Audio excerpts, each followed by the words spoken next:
Use code AFTV25 for 25% off your order with Faraway Pizza. Click the link below or visit faraway.co.uk now. AFTV, I've got Dan Potts with me, just come from the game. Dan, first and foremost, talk to me about the atmosphere tonight. What was it saying? It was saying what it's been saying most of this season, mate. If I'm honest with you, I've been away for a couple of weeks, so it was nice for me to get back to it, I'll tell you that now. But I actually believe that the home Emirates crowd has been fantastic for the best part of 2 seasons. I would say since COVID has come back. That was consistent again tonight. I would say to start with, for the first 35 minutes or so, worrying signs from Everton. A few like, come on, final third needs to be better. Missed passes. This is looking a bit like we expected from Everton. But picked it up, man. And listen, atmosphere or no atmosphere, that team will get that atmosphere going. I'll tell you this now. And I believe we needed a little bit of magic tonight, and I think we got it in Bukayo Saka. That goal was ridiculously good, mate, you know. And I always felt they were going to be hard to break down, and I always felt like with a Sean Dyche team, you know what you're going to get. And a lot of people were saying 4-5s tonight when I was speaking to him in terms of a prediction. I thought it would be a lot harder. I thought it would be maybe 1-2-0 tops, because I really felt that they were going to do exactly what they did at Goodison Park, make it very difficult for us. I don't think we had that spark at Goodison. We certainly weren't playing that well. And for me tonight, we got that spark. And once we got that goal, it just opened up for us Turkish. And I think that you have to look at the front three tonight, as well as Martin Odegaard, and make that a front four, and just say, wow, electric. I mean, you couldn't pick one of those players that was outstanding tonight, because they all were.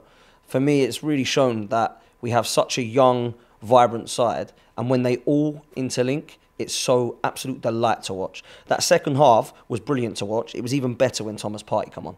Now, I'm a big fan of what Jorginho's done. I was a little bit underwhelmed by him when we signed him. But actually, you know, while I was away, I was looking at him thinking, okay, what's this guy going to do? Against Man City, I actually thought he's one of the brightest sparks of a poor side that other night.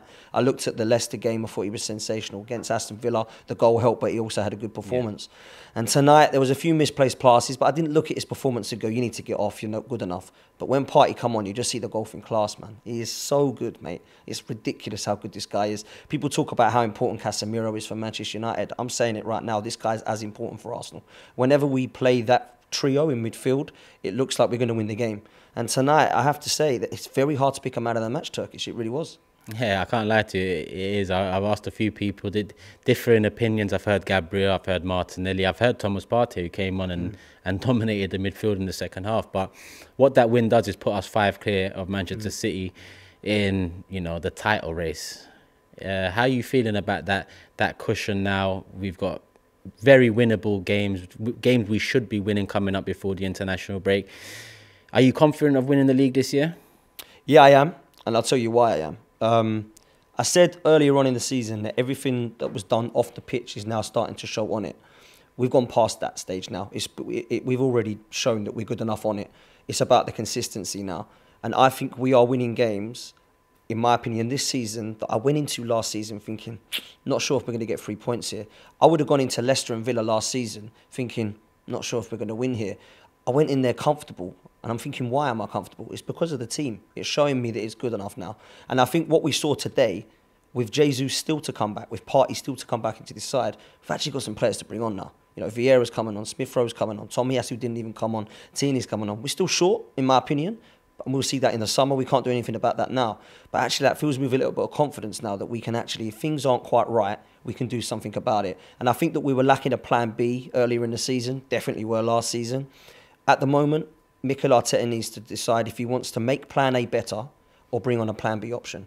And at the moment, I felt like maybe there isn't a Giroud option that sometimes I feel we need. Having said that, I'm not sure we play that style. I'm not sure we lump balls into the box for a Giroud.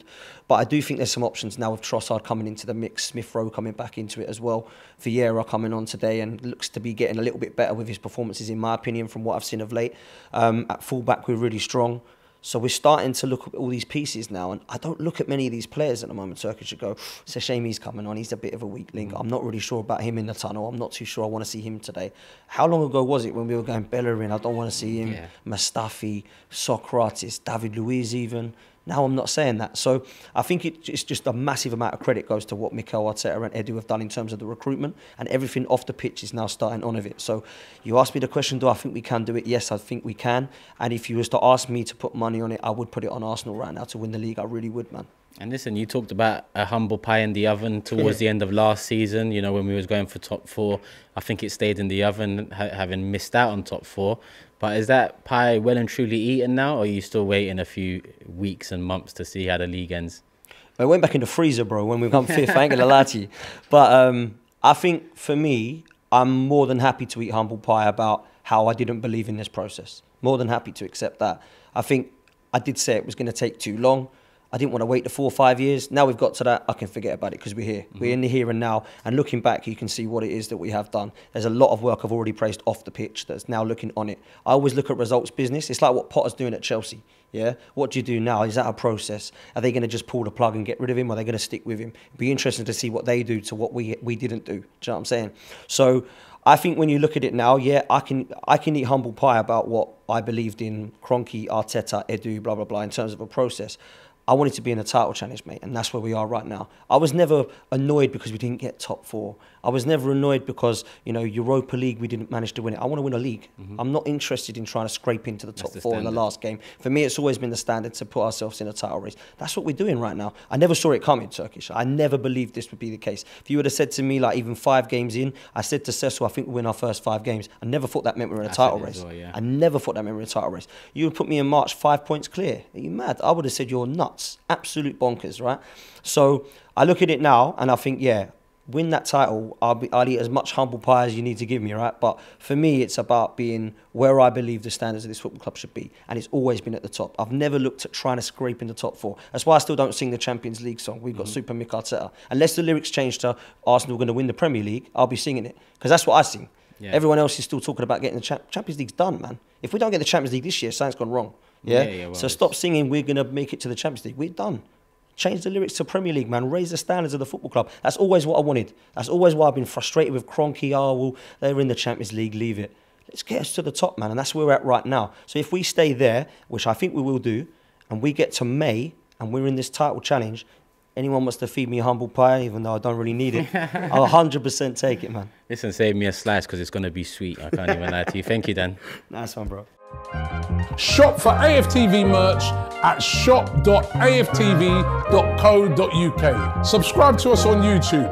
Follow us on Instagram, Facebook, Twitter, TikTok, Snapchat and Twitch.